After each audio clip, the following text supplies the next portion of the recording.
Ini ada dua orang, tipe pertanyaannya hampir sama. Yo, masih belum ada materi helix ya. Bikin kue tambang, Mas. Ponakan saya mau ngajarin JOLCAT, materinya dari YouTube, lantai desain semua. Terima kasih. Ya, sama-sama. Terus yang satu lagi, sebelumnya ini pertanyaan nomor 1 nih sebenarnya ini. Orang ini juga nanya, ini gimana cara bikin ini gitu. Dia juga pertanyaannya sama, masih juga sejenis helix. Bikin tali ulir bang, tapi dibikin bulat kayak lingkaran ya. Mungkin maksudnya ini nih. Tapi kalau dia itu tali ulir, atau yang tadi sebelum pertanyaannya ini nih, tambang.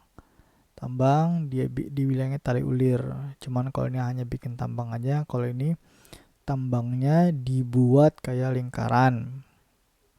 Nah, ini teman sebelumnya nanya bikin ini gimana nih gitu. Dia belum bisa. Oke, saya jawabin yang tambang dulu. Tambang dulu. Nanti setelah itu kita buat yang pertanyaan kedua, bikin ulir atau bikin tambang tapi dibentuk lingkaran. Nah, pertanyaan pertama dia bilang bikin helix. Nah, helix itu kita hapus dulu. Helix. Nah, helix ini banyak banget settingannya. Radius 1, radius 2, length panjang, number of turn, jumlah putaran, terus jumlah titik per putaran. Jadi radius 1, radius 2, length, ini jumlah putaran, ini jumlah titik per satu putaran. Ini ada anti clockwise, ada clockwise. Ini sebenarnya ini anti ya, bukan anit.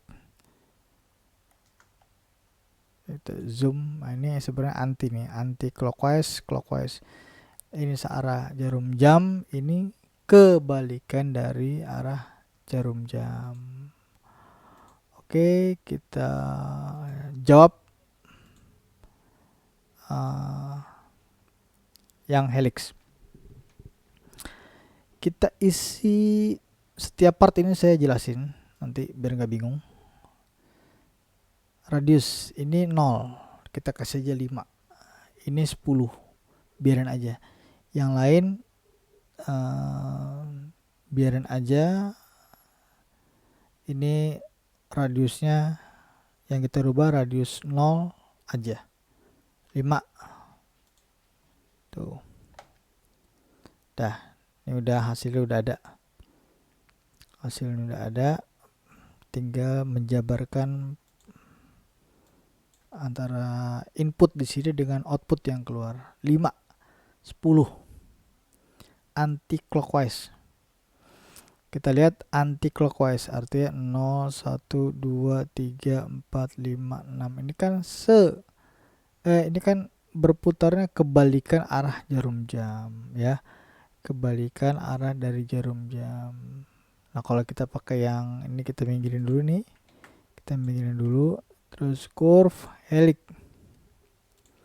Kita pakai yang clockwise dengan input yang sama. Nah, kita lihat. Curve helix 0, 1, 2, 3, 4, 5, 6 ini searah, putarannya searah dengan jarum jam. Jadi itu adalah penjelasan dari anti clockwise dan clockwise. 5 nya ini mana sih? Kita pakai file yang pertama aja ya. Kita pakai file yang pertama. 5 itu apa? Nah, curve helix. Kita langsung jelasin 2 sekaligus 5 dan 10 karena sama.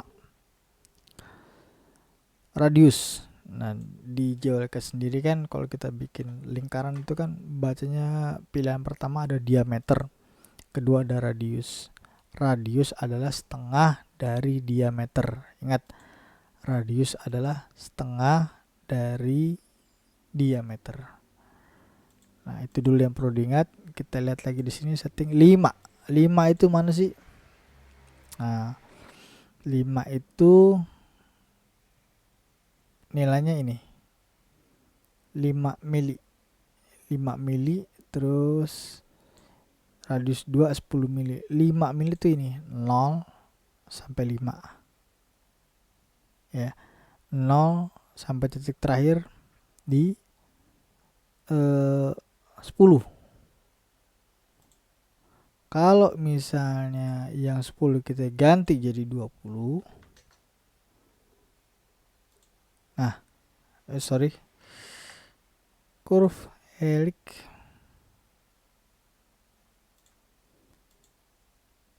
lima 20.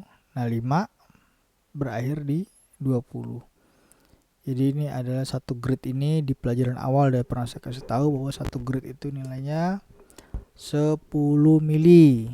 Nah, kalau saya ketik tadi di helix itu 20, berarti 10 20. Nah, ini radius 20. Ini radius 5 mili. Kalau diameter dari radius 5 ya adalah 10 gitu. Dah, nggak usah terlalu melebar kemana-mana. Terus settingan apa lagi? Length ini panjang putaran. Ini kan radiusnya udah tahu, satunya berapa, ininya berapa. Length panjang putaran. Ini di sini nilainya 0. Kita lihat dari tampak samping. Tuh, dia flat aja tuh. Tuh, flat. Karena kita nggak ngasih nilai panjang sama dia. Tapi kalau kita kasih nilai panjang, ini kita ganti 10.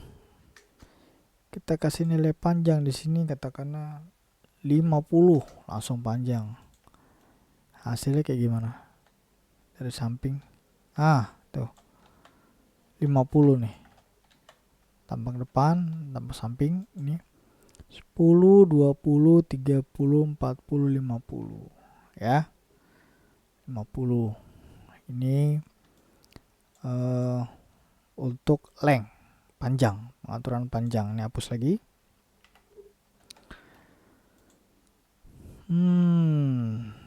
Berikutnya number of turn, jumlah putaran. Jadi dalam panjang 50 ini, dalam panjang 50 mili itu ada berapa putaran? Nah, misalnya kita mau bikin jadi 10 putaran. Nah, kita lihat 10 putaran. Nah,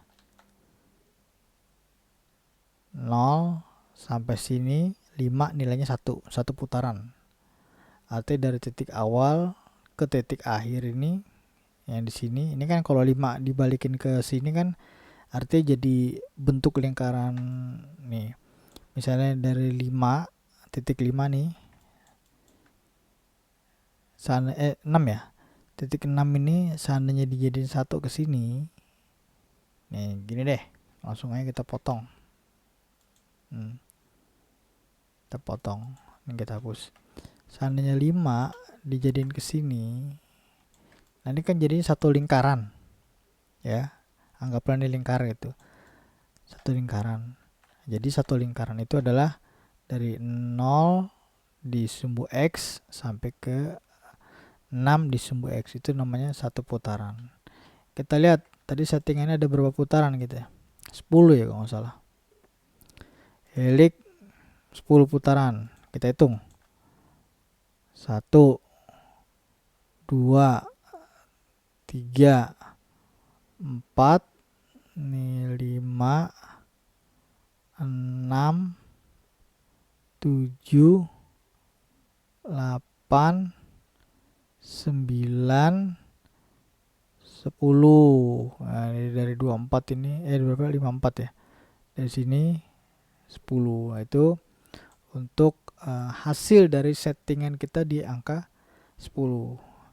Ini CV per turn, artinya jumlah titik per satu putaran. Ada 6. Kita lihat.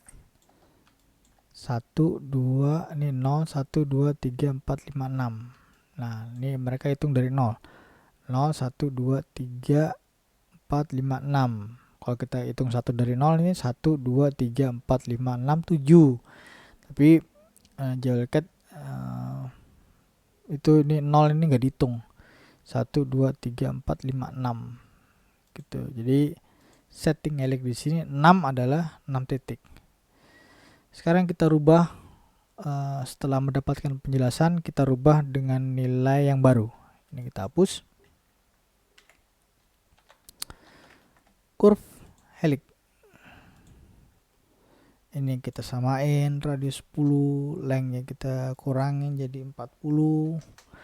6 jumlah putaran ini kita tambah jadi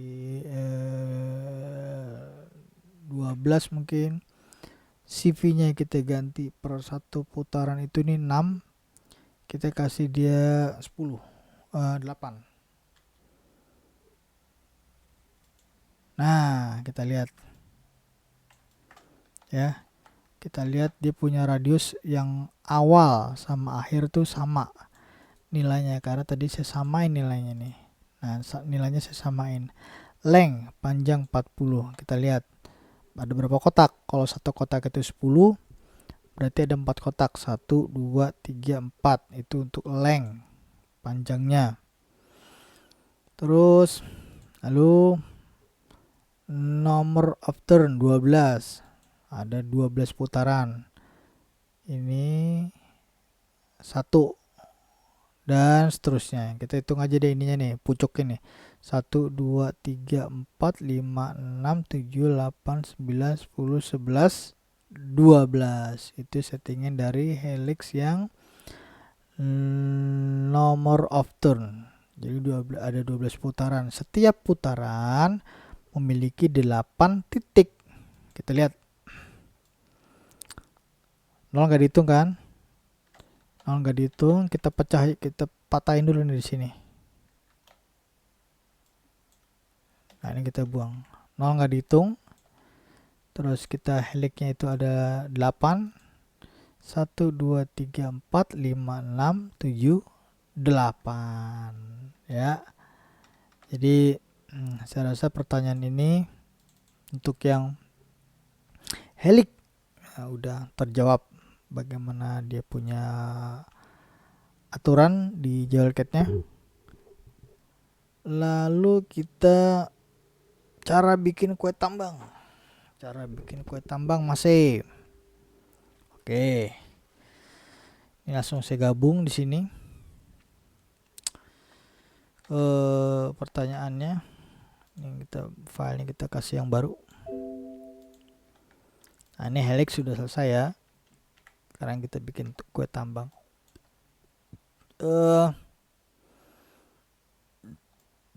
Kue tambang di sini macam-macam sih. Bukan macam-macam ya, ada beberapa metode yang bisa digunain. Kita ambil dari yang paling bawah. Nah, kita udah bikin yang grup dulu. Bikin pipa kayak gini kan, gitu. Pipa. Ini saya kasih contoh pipa atas bawahnya ini kecil, pipa kanan kirinya besar. Gitu. Panjangnya bebas, jumlah segmennya ini bebas, tapi diusahakan jangan terlalu sedikit, jangan juga terlalu banyak. Imbangi dengan panjangnya dari objek tersebut. Menurut saya dengan panjang objek ini jumlah segmennya udah cukup lah segini jumlah segmennya. Terus kita bikin ada beberapa ya. Ini kita copy ke bawah, bikin satu lagi yang agak gedean, kita taruh di samping, kita copy ke sebelahnya. Tinggal habis itu kita proses pakai ini nih. Twist. Twist. terus. Nah, ini hasil dari twist gitu. Jadi selongsong pipa yang kecil tadi itu memberi sedikit efek yang nggak terlalu monoton. Kalau besar semua agak monoton. Tapi ini hanya sekedar contoh aja, nggak buat yang gimana-gimana. Oke, itu metode pertama pakai twist dengan jumlah selongsong tabungnya ini, atau apa sih ini? Ya pokoknya inilah, apa namanya, anggap aja tambang gitu. Nah, yang kedua itu silinder, maksudnya silinder ya, yang berupa silinder panjang nih. Nah, yang kedua kita pakai metode yang sama, cuman jumlah silindernya kita kasih 4, kita copy 4. Nah, kita copy 4.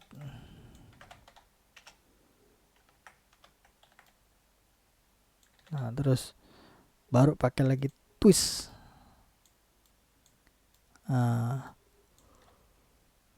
Cuman yang agak jadi titik perhatian sini adalah kenapa tambang yang diputar itu atau silinder yang diputar itu ukurannya berubah menjadi kecil. Semakin banyak ulir yang kita terapkan, maka semakin kecil dia punya silinder tuh. Malah jadi cenderung agak ngaco gitu. Dan ini cukup beralasan ya, kalau teman-teman nanti sering ngedalamin, memahami apa itu segmen yang terjadi di sini, teman-teman akan maklum, ini ternyata jadi kecil gitu, dan jadi rusak susunan anyaman tambangnya, jadi agak rusak kalau kita pakai metode yang ke-1 dan kedua. Sekarang kita pakai objek yang ketiga. Jadi bikin tambang caranya dari silinder, baik besarannya sama ataupun besarannya beda, baik kopinya kopi 4 ataupun kopi 5. Kita coba nih, kita buka lagi deh filenya deh. Kita buka lagi filenya, tapi kita pakai kopi 5. Ini kita copy 5.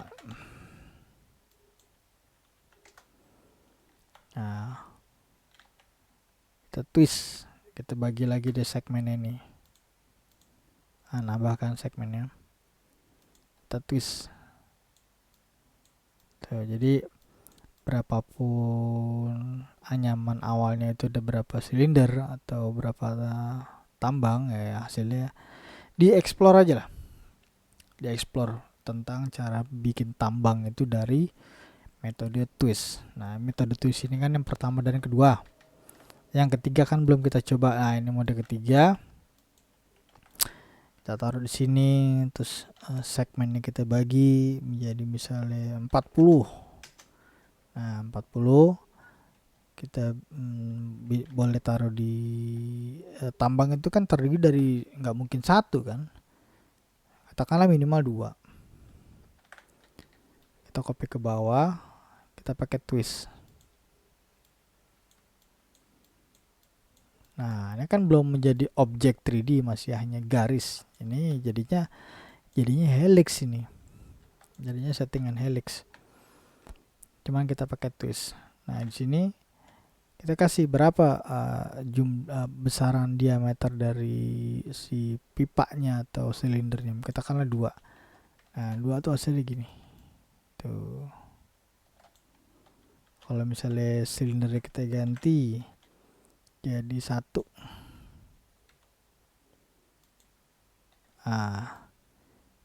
Hasilnya kayak gitu. Oke, teman-teman, rasanya udah saya jawab pertanyaannya dari masih materi helik bikin kue tambang. Nah, itu udah selesai. Tinggal video selanjutnya adalah bikin tali ulir, mungkin ini maksud tambang tadi, tapi dibikin bulat kayak lingkaran. Ini pertanyaan ini saya gabung di video berikutnya. Oke, dengan orang lain yang nanya masalah bagaimana cara membuat ini. Nanti detailnya ada di video selanjutnya. Saya cukupin sampai sekian. Kalau ada yang kurang jelas bisa di WhatsApp. Assalamualaikum warahmatullahi wabarakatuh.